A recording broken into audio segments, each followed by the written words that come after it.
Please welcome Tyler Perry.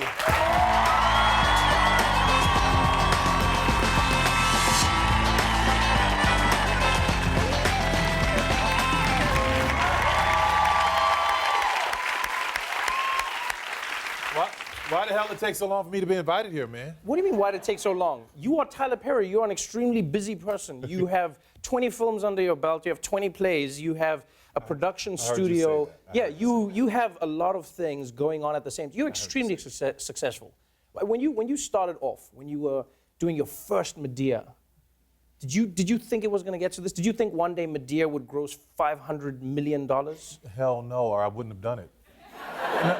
You sound like Trump with the presidency. That's right, wouldn't do the presidency. No, because you know that's really freaking annoying, man, to be a guy in that costume and doing that long. But people love it though. They love it. You know what people love? It's like people love it and people love trashing it at the same time. Yes. But like Madea has this thing where I've been in a movie watching Madea with people, and you cannot help but cheer when she starts beating a man's ass on the screen. There's some like you'll be like, oh, man, Madea, and then she starts beating someone. You're like, yeah.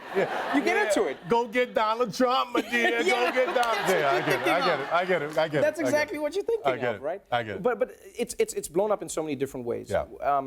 Did you always see yourself as a businessman, or was it something that organically grew from Tyler Perry writing, directing, Tyler Perry producing, Tyler Perry? Did you envision this as a mogul, or is it something that became in time? Totally building a brand. I approached it from building a brand. The artistry wasn't that important in the beginning. That's why I'm so excited about Acrimony being my first time to actually express art on for Color Girls, and this one was the one where I feel like I'm really expressing an artistic side of me. But no, I was focusing on the business because I had a plan. I wanted to own a studio. I had things that I wanted to do, and I wanted to serve my audience well so that they could allow me to do this, and they have. That's interesting that you went for the business side of it first to enable you to then do the passion projects. Acrimony is a story that touches on so many topics that I think everyone can relate to.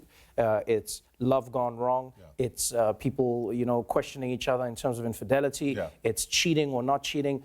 Where do you get these stories from? Like, what life are you living? That these are all because this is like a theme. I've noticed whenever you put a pen to paper.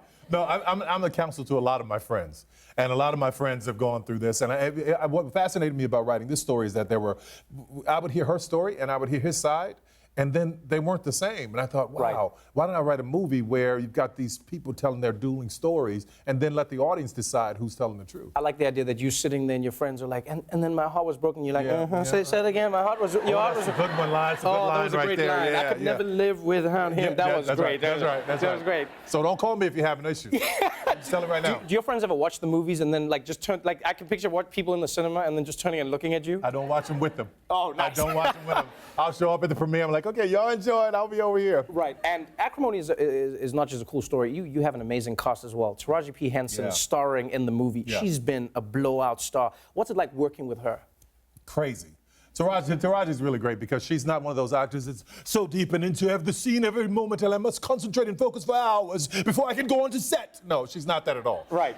She does the scene, she'll be deep, she'll be in tears, and the next minute I'll say cut. She'll say, okay, I need some crab legs and some wine. What we going for dinner kind of thing. Like, she's amazing. Wait, she can just flip it like that? Just like that. Just like that. That's amazing, actually. The deep thespians are really troublesome to me. I can't hardly work with them often.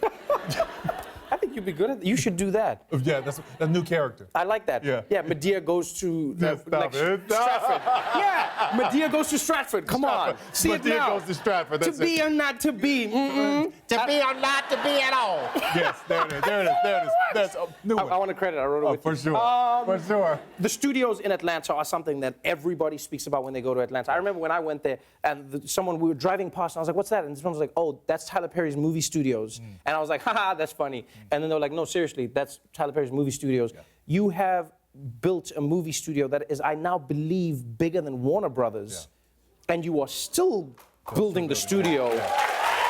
And on top of that, which is really amazing, and you'll correct me if I'm wrong, I believe this may be the first wholly black-owned movie studio in America. Right. Yeah, that's true. Yeah.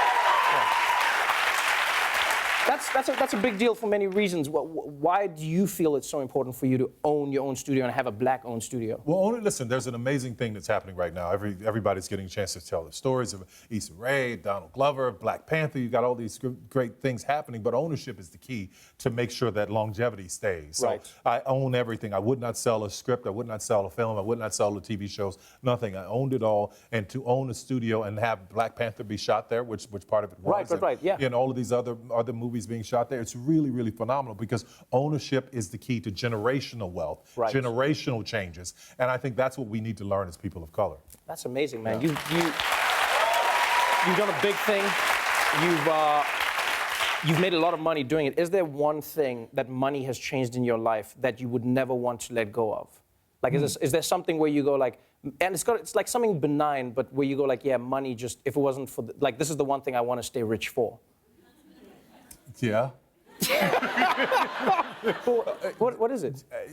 Just to not have to fly on a commercial plane is really cool.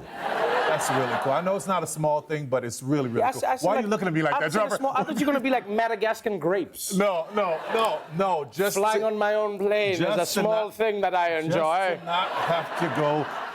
So it's just you on a plane, like your own Don't plane? act like you are not doing the same thing, but buddy. I will have people because we're going to a comedy festival. So it's just you. Is it you? Do you like sometimes go sit in the other seats and play other characters? You've got to do that just to make the plane feel full. You'll be very happy to know tomorrow there are 12 people on the plane. Oh, no, okay, that's different. Yeah, so 12 people. I thought it was just like you, and you'd be like, man, this plane is nice, and then you go to the other side and be like, Madea also thinks it's nice. That's good. That's good, man. That's rich. That's rich. Yeah, you think That's so? rich. Yeah, Man, thank you so much for being on the show. Man. Congratulations I appreciate for it. everything that you're doing. Acrimony will be in theaters. We love Taraji P. Henson. March 30th. Tyler Perry, everybody.